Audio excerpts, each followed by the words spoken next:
कर सकता है। मोदी जी के प्रभाव से भारत आज इस लेवल में है कि किसी भी देश के घोड़ा को भारत पकड़ सकता है। यदि कभी अश्वमेध यज्ञ शुरू भी होगा तो मेरा विश्वास है कि भारत से ही शुरू होगा। विपक्षी कुत्ते जिस दिन शांत हो जाएंगे उस दिन यही भारत अश्वमेध यज्ञ भी कर सकता है, यह मेरा विश्वास है।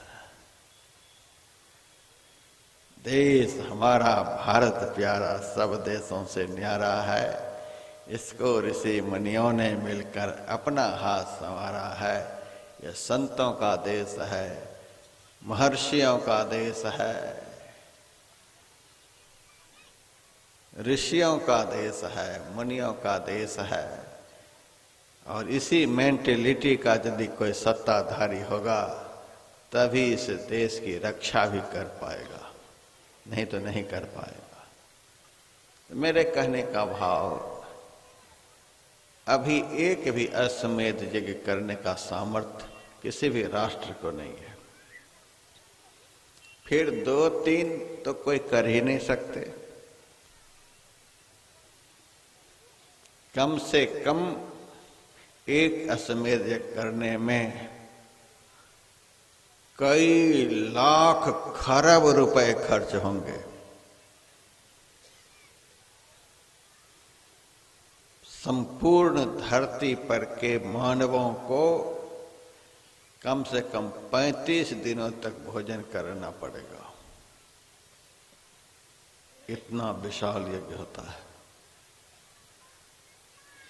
इस प्रकार का अश्वमेध यज्ञ राजा श्वेत ने 1000 किया था, महाभारत में लिखा हुआ है। 1000 अश्वमेध यज्ञ। अभी एक भी अश्वमेध यज्ञ कोई नहीं कर सकता, और राजा श्वेत ने 1000 अश्वमेध यज्ञ किया था। और जब वह मर गया तो मरने पर उसे ब्रह्मलोक की प्राप्ति हुई। ब्रह्मा जी के पास पहुंच गया, ब्रह्मलोक की प्रजा बन गया। शरीर यहीं रह गया, अपने चले गए सूक्ष्म शरीर से ब्रह्मलोक। घूमने को खूब मिल रहा है, बढ़िया से बढ़िया विमान, बढ़िया से बढ़िया सरोवर, बढ़िया से बढ़िया नंदन वन, बड़ा ही विलक्षण दृश्य ब्रह्मलोक का। प्रतिदिन ब्रह्मा जी का दर्शन। इतना सब कुछ के होने पर भी राजा श्वेत को वहां बड़ी भूख लगती थी, बड़ी प्यास लगती थी। राजा श्वेत अन्य ब्रह्मलोक वासियों से पूछता, आप लोगों को भूख प्यास नहीं लगती है? राजा श्वेत के पूछने पर वहां के लोग कहते, हम लोगों को तो भूख प्यास लगती नहीं। स्वर्ग वैकुंठ के लोग यदि खाने लग जाएं तो धरती पर तो एक दाना नहीं बचेगा। वहां भूख लगती ही नहीं, प्यास लगती ही नहीं।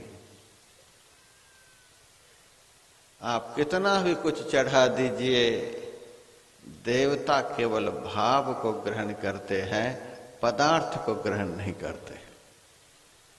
देवता खाते नहीं, केवल भावग्राही होते हैं। तो वहां के किसी भी देवताओं को भूख प्यास नहीं लगती थी, लेकिन राजा श्वेत को बड़ी भूख लगे। उन्होंने सबसे कहा, हमें क्यों भूख लग रही है? ब्रह्मलोक वासियों ने कहा, यहां तो भूख नहीं लगनी चाहिए और तुम्हें लग रही है। अब तो ब्रह्मा जी ही बता सकते हैं, पूछो जाकर।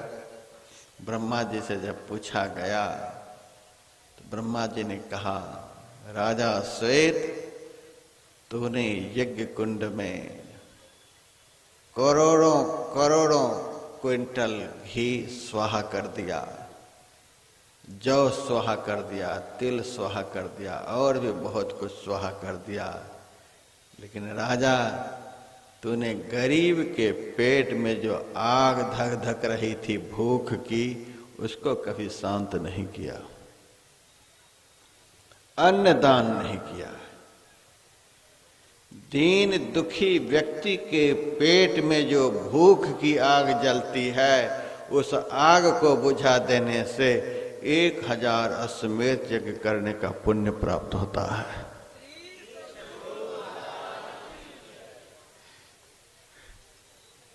आज ज्ञानमय यज्ञ तो यहाँ हो ही रहा है, और हमारे तीरा खार तक के आयोजक कम नहीं है।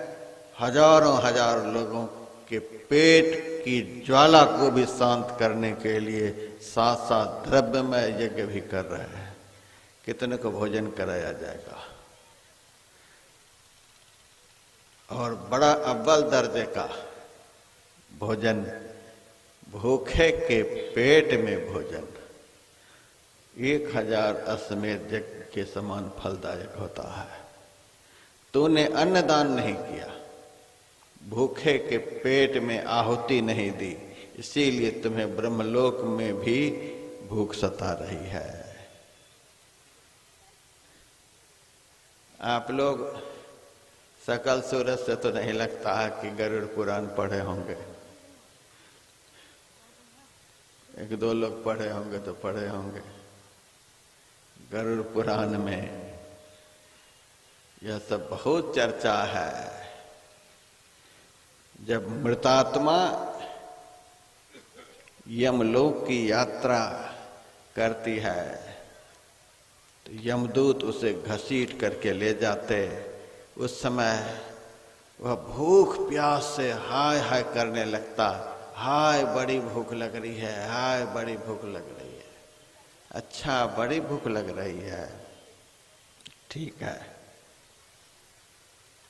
बालू को अत्यंत तप्त करके उसके मुंह में डाला जाता, वह हाय हाय करने लग जाता, हाय मैं मर गया, हाय मैं मर गया। यम यातना का शरीर उसे कहते हैं, मरने जैसा दुख दिया जाता है और वह